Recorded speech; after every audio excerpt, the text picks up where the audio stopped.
When my mom called and said, "Ava, maybe skip Thanksgiving this year. Ethan just got engaged and we want him to have the spotlight," I went quiet. She said it like it was normal, like pushing me aside was just another part of the family routine. I could hear my dad in the background, laughing with Ethan, talking about the menu. No one even asked how I was doing. It hit me harder than I expected. I hung up and sat in silence for a long time, just staring at the ocean outside my window. I had worked so hard to build this life. From late nights sleeping on a friend's couch to owning my own business, I thought I had finally made them proud. But it never mattered. No matter what I achieved, Ethan was always their golden boy. I tried not to cry, but it hurt. I wasn't angry at first, just tired. Tired of being the afterthought, the one they only called when they needed money or advice. They never asked about my life unless it was to compare it to Ethan's. When I started my company, they called it a cute little project. When Ethan got a promotion, they threw a barbecue for him. I thought about past Thanksgivings, how I'd always show up early to help Mom cook, how she'd correct everything I did, saying, "That's not how I taught Ethan." Or how Dad would tell stories about Ethan's achievements in front of everyone, barely mentioning me. Last year, I even brought gifts for everyone, and my mom said, "You're always trying too hard." This time, I didn't argue. I didn't beg to come. I just said, "Sure, Mom. Have a great Thanksgiving." I could feel her relief through the phone, like she was glad to be rid of me. When I hung up, something inside me shifted. I realized I had spent years chasing their approval, waiting for a moment that was never coming. They were never going to see me for who I was. I could give them the world, and they'd still ask what Ethan got. So, I decided right there that I was done begging for space at their table. I wasn't going to sit alone feeling sorry for myself either. I had a beautiful home by the beach, people who respected me, and a life I built on my own terms.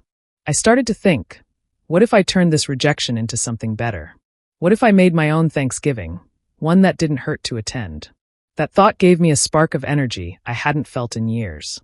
I got up, made myself coffee, and looked around my villa. It was calm, warm, peaceful. Everything their house never was. Maybe being excluded wasn't the curse I thought it was.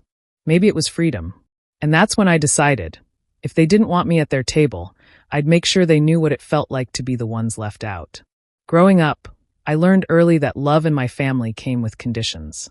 My parents made it clear who their favorite was. Ethan, my younger brother, could do no wrong. If he forgot to do his chores, Mom would laugh and say, "He's just tired." But if I missed one thing, I was lazy or ungrateful. It became normal for me to be blamed for things I didn't even do. At school, I worked hard. I brought home good grades, but my parents barely noticed. When Ethan got a C on his report card, Dad called him a genius who just needs to focus. I remember sitting at the dinner table, listening to them praise him for the smallest things, while they picked apart everything I did. It wasn't just favoritism. It was a reminder that I would never be enough for them. When I turned 16, I got my first job at a diner to save money for college. I'd come home late, exhausted, and Mom would complain that I didn't spend enough time with the family. Meanwhile, Ethan would stay out with friends all night, and she'd just say, "He's a growing boy." It made no sense, but I learned not to argue. In college, things got harder. My parents couldn't, or wouldn't, help with tuition, saying money was tight. Yet when Ethan enrolled a few years later, they paid for his apartment and car. I didn't even get a call on my graduation day. They said they were too busy planning Ethan's birthday party. That was the day I promised myself I'd never depend on them again. I started from nothing. I worked multiple jobs, sometimes sleeping only a few hours a night. Slowly, I built a small wellness brand that grew into a multimillion-dollar company. I wanted to show them I was capable, that their daughter wasn't a failure. But when I finally succeeded, they didn't celebrate. Mom said, "Don't let success get to your head." Dad told me, "Money can't buy family, Ava, remember that." Those words stayed with me, not because they were wise, but because they hurt. I wasn't trying to buy family, I was just trying to be seen. But no matter what I achieved, they twisted it into something negative. When I bought my first house, Mom said I was showing off. When I paid off my student loans, Dad said, "You always think you're better than us." It didn't matter what I did. They always found a way to make me feel small. They wanted me to be successful enough to brag about, but humble enough to obey. That balance didn't exist. I realized they didn't love me for who I was. They loved what I could give or represent. By the time I hit 30, I had stopped trying. I sent cards on holidays, called once in a while, and kept my distance. I thought that maybe, with time, things would get better. But deep down, I knew my parents would never see me as anything more than the daughter who made them uncomfortable just by succeeding. 2 years before that painful phone call, I thought I was finally doing something that would make my parents proud. They had called me one evening, worried and desperate. The bank was threatening to foreclose on their house. My dad said, "We might lose the home, Ava. Your mother's so stressed she can't sleep." I didn't even hesitate. Without thinking twice, I offered to pay off their mortgage. I wanted to help them. I thought maybe this time, they'd see how much I cared. They accepted, of course.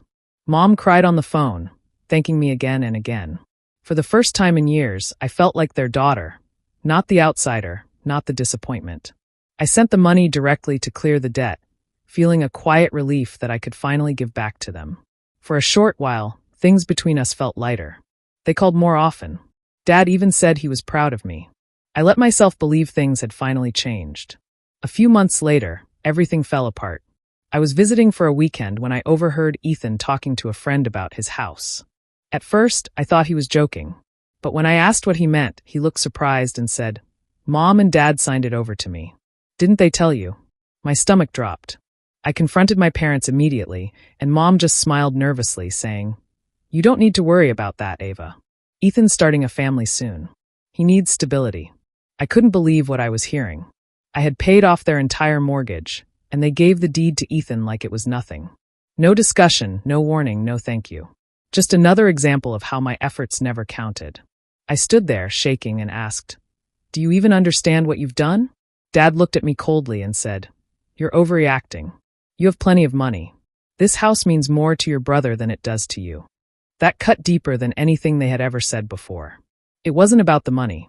It was about the complete lack of respect. I had saved the home they lived in for decades, and they turned it into another way to show me that I didn't belong. When I tried to explain how betrayed I felt, Mom snapped, "You're always making everything about money, Ava. Maybe if you cared more about family than your career, you'd understand." That was the moment something inside me broke. I realized they would never see my kindness as love. They'd only see it as leverage. I left the next morning without saying goodbye. I drove back to California in silence, crying the entire way. Since then, I kept my distance. I stopped trying to fix things, stopped offering help. I focused on my life, my work, my peace. But even after all that, being told I wasn't welcome for Thanksgiving brought those old wounds right back. It reminded me of the truth I had tried so hard to ignore. No matter what I did, I would never be enough for them. After that phone call, I told myself I'd spend Thanksgiving alone. I wasn't in the mood to be around anyone. My house in Malibu was quiet, with the sound of the ocean always in the background. I thought it would be peaceful to just cook something simple, maybe watch a movie, and let the day pass. I didn't want to think about my family or the dinner they'd have without me. The night before Thanksgiving, I sat on the couch scrolling through my phone. Old photos showed up, Thanksgivings from years ago. In one picture, I was maybe 10 years old, standing beside my mom, holding a pie. She wasn't smiling. Ethan, on the other hand, was in every photo surrounded by laughter and attention. I kept swiping, and each image reminded me how small they always made me feel, even when I tried my best. I looked around my villa. The place was everything I had worked for: wide windows, warm lights, the ocean stretching endlessly outside. It felt peaceful, but also empty. Not because I was alone, but because I realized how much I had hidden this life from them. I had built everything they said I couldn't, yet I'd been too afraid to show it. For years, I had downplayed my success, afraid it would make them treat me worse. That night, I felt something shift. I was done being quiet. I was done letting them define what I could celebrate. I wasn't going to sit there pretending their rejection didn't bother me. If they didn't want me at their table, fine. But I could build my own, one they'd never forget. I got up, grabbed a notebook, and started planning. I called a local event planner and asked if she could arrange a full Thanksgiving dinner. Beautiful decor, a chef, music, everything. She sounded surprised that I was organizing it on such short notice, but I told her, money isn't the issue. I just need it perfect. By morning, things were already in motion. A team arrived to set up long tables outside facing the beach. I ordered flowers, candles, and a menu full of dishes that would make any family dinner look small in comparison. But it wasn't about showing off. It was about finally claiming my space, showing the world, and maybe myself, that I had every right to celebrate my success. As I watched the preparations unfold, I started thinking about who I could invite. For once, I didn't want to fill the seats with people who pitied me or wanted something from me. I wanted people who truly cared, who had been there quietly supporting me when no one else did. I thought of old friends, my business partner, my assistant who became like family.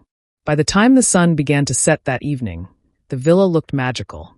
Soft lights reflecting on the water, the scent of roasted turkey in the air. I stood there barefoot on the patio, watching the sky turn gold and pink. For the first time, I didn't feel small.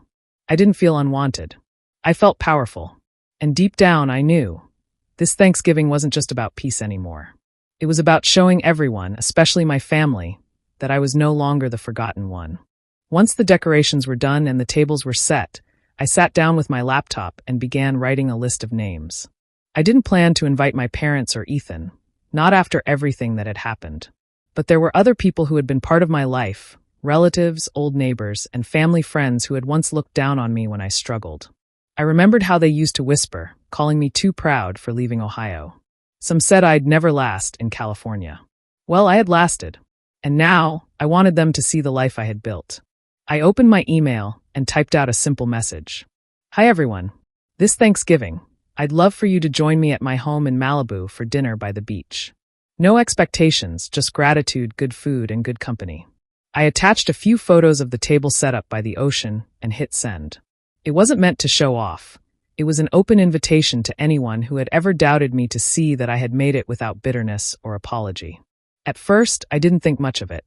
But by the next morning, my phone started buzzing with replies. Some were polite. That sounds wonderful, Ava. Thank you for the invite. Others were surprised. Wait, you live in Malibu now? And then there were a few awkward ones. Wow, that's quite a house. Within hours, the message spread further than I expected. My cousin Tara texted me, saying, "Your invite's all over the family chat. Aunt Carol thinks you married rich." I laughed to myself because I knew the truth would shock them even more. I built everything on my own. By noon, the curiosity had turned into full-blown gossip. Someone had forwarded the email to my brother's fiancée, Chloe. She couldn't resist sharing the photos, adding her own comments about how Ava always loved attention. From there, the pictures reached my parents. It didn't take long before I got a short message from my mom. "Your Thanksgiving plans look extravagant. Didn't know you were hosting." That was it. No congratulations, no warmth. Just curiosity mixed with jealousy. I didn't reply. I didn't owe her an explanation. But I knew she'd tell my dad and he'd tell Ethan, and soon enough, they'd all be talking about me again. Only this time, the tone would be different. I could imagine the scene in their house, Mom frowning, Dad pretending not to care, Ethan trying to downplay it. But deep down, I knew they'd be wondering how I did it. That night, I stood by my living room window watching the waves crash against the shore. I felt calm. For years, they had made me feel small, unwanted, and out of place. Now they were the ones on the outside, talking about me, trying to make sense of a life they never believed I could have. It wasn't about revenge anymore. It was about taking back the power they once had over me. The invitations had done exactly what I wanted. They reminded everyone, especially my family, that I wasn't the quiet, overlooked daughter anymore. I was the one hosting the dinner everyone suddenly wanted to be part of. Thanksgiving morning came with soft sunlight and the sound of waves against the shore. The villa looked perfect, warm golden lights along the patio, candles flickering on the tables, and the smell of roasted turkey filling the air. The private chef and his team moved quietly, setting dishes of sweet potatoes, cranberry sauce, and fresh bread across the long dining table by the ocean. Everything looked like a dream, the kind of holiday I used to imagine when I was younger but never had. By late afternoon, guests began to arrive. One by one, they stepped into the courtyard, their faces lighting up in surprise. Old relatives I hadn't seen in years hugged me tightly, telling me how proud they were. Some admitted they never realized how far I'd come. I welcomed them all with a calm smile, not out of pride, but out of peace. For the first time, I wasn't trying to prove anything. I was simply being myself. Laughter filled the space as people mingled and took photos near the beach. The sunset painted the sky with pink and gold streaks, and I felt a quiet satisfaction watching everyone enjoy the evening. My assistant helped serve drinks, and soft music played in the background. It felt warm, genuine, Everything family gatherings were supposed to feel like. Then, halfway through dinner, I noticed 3 familiar figures walking up the path from the gate. My heart skipped for a second when I realized it was my parents and Ethan. They weren't invited. My mother was dressed in a beige coat, pretending to be casual, while my dad carried a bottle of wine like it was a peace offering. Ethan walked slightly behind them, looking nervous. When they reached the entrance, Mom put on a smile and said, "We were driving nearby and thought we'd stop in. What a surprise to see everyone here." Her voice was sweet, but her eyes were sharp, scanning the place, the guests, the view. My dad nodded, pretending it was all coincidence. "We didn't expect such a big gathering, Ava," he said. I took a slow breath, forcing a calm smile. "You're welcome to join," I said. "There's plenty of food." I gestured toward the table, keeping my tone polite but distant. Inside, I felt a mix of emotions, anger, hurt, and a strange sense of victory. They hesitated but eventually sat down. People made space for them, though the mood shifted slightly. The air grew heavier. My mom started asking small questions, her tone filled with fake admiration. "So, this is your house?" "It's beautiful," she said, glancing at Ethan as if reminding him of what I had achieved. I simply nodded and poured myself another glass of wine. "Thank you," I replied softly. "I'm glad you like it." Ethan stayed quiet most of the time, pushing food around his plate. I could see how uncomfortable he was. My dad tried to make conversation with one of my business friends, pretending everything was normal. But everyone could sense the tension. As the evening went on, I didn't let it ruin my peace. I smiled, laughed with my guests, and kept the focus on gratitude and warmth. I treated my family like distant acquaintances, polite, kind, but unreachable. It was clear to everyone that the power dynamic had changed. For once, I was the one in control, and they were the outsiders trying to fit in. The waves kept crashing softly, the candles burned low, and I felt something I had never felt at any family dinner before: freedom. Dinner continued quietly for a while. Plates were passed around, the sound of waves mixed with soft music, and everyone seemed to enjoy the food. I could feel my parents watching me now and then, probably trying to find the right moment to speak. I stayed calm, chatting with my guests, making sure everyone felt welcome. For the first time, the attention was on me. Not because I was trying to prove anything, but because I had finally built something worth noticing. My father cleared his throat halfway through the meal. He lifted his glass slightly and said, "It's good to see you doing well, sweetheart." His voice was low and careful, like he was walking on thin ice. My mother nodded quickly, adding, "Yes, we didn't realize how lovely your home is. You've done well for yourself." Her tone was polite, but I could hear the strain behind it. I smiled, keeping my composure. "Thank you," I said softly. "It's been a lot of hard work, but I'm grateful." I didn't add anything more, and for a few seconds no one spoke. Then I felt a quiet strength rise in me. I stood up slowly, holding my glass, and looked around the long table filled with faces. Some familiar, some new, all watching me. I took a deep breath and said, "I want to thank everyone for being here tonight. It means a lot to share this meal with people who truly value family, not because of what they can get from you, but because they care about who you are." The words came out calm but clear. I didn't raise my voice, yet the room went completely silent. My father froze with his fork halfway to his mouth. My mother looked down, pretending to adjust her napkin. Ethan's face went pale. I could feel the tension spreading across the table as everyone realized what I meant. I continued, my voice steady. For a long time, I thought family meant loyalty no matter what. I thought love meant forgiving people who kept breaking your heart. But I've learned that real family supports you, even when you outgrow their expectations. Real family doesn't make you feel small for chasing your dreams. My guests looked moved, some nodding quietly. My business partner reached over and squeezed my hand. I smiled at her, then looked back toward my parents. "I used to think being left out was the worst thing that could happen," I said softly. "But sometimes being left out gives you the chance to build your own table." No one said a word. The only sound was the ocean outside and the wind brushing through the palm trees. My mother's eyes shimmered, but she said nothing. My father leaned back in his chair, his face tight with pride and discomfort. Ethan looked like he wanted to disappear. I sat down again, calm and at peace. The heaviness in my chest was gone. I had said what I needed to say, not to hurt them, but to finally free myself from their hold. Around me, conversation slowly picked back up, gentle and genuine. The mood shifted again, not tense but lighter. The truth had been spoken, and there was no taking it back. For the first time in my life, I wasn't silent at the family table. I finally had a voice, and it felt powerful. For a few seconds after I finished speaking, the room stayed quiet. Then I heard a shaky breath and looked toward my mother. Linda's face had turned red, her eyes glossy. She slammed her napkin onto the table and said loudly, "So that's what this was all about? You invited everyone here just to embarrass us?" Her voice broke, and she started crying, but her tears didn't move me this time. I'd seen them too many times before. Tears she used to twist stories, to make herself the victim. I stayed calm, keeping my eyes on her. "No, Mom," I said softly. "I invited everyone here to celebrate Thanksgiving. If you feel embarrassed, maybe ask yourself why." Gasps rippled around the table.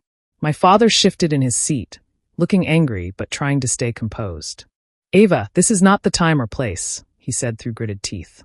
"You've made your point." But Ethan suddenly spoke up, his voice trembling. "No, Dad. Maybe it is the time."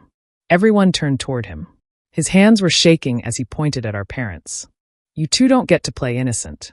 You've been using Ava for years, taking her money, her kindness, and pretending it was for the family."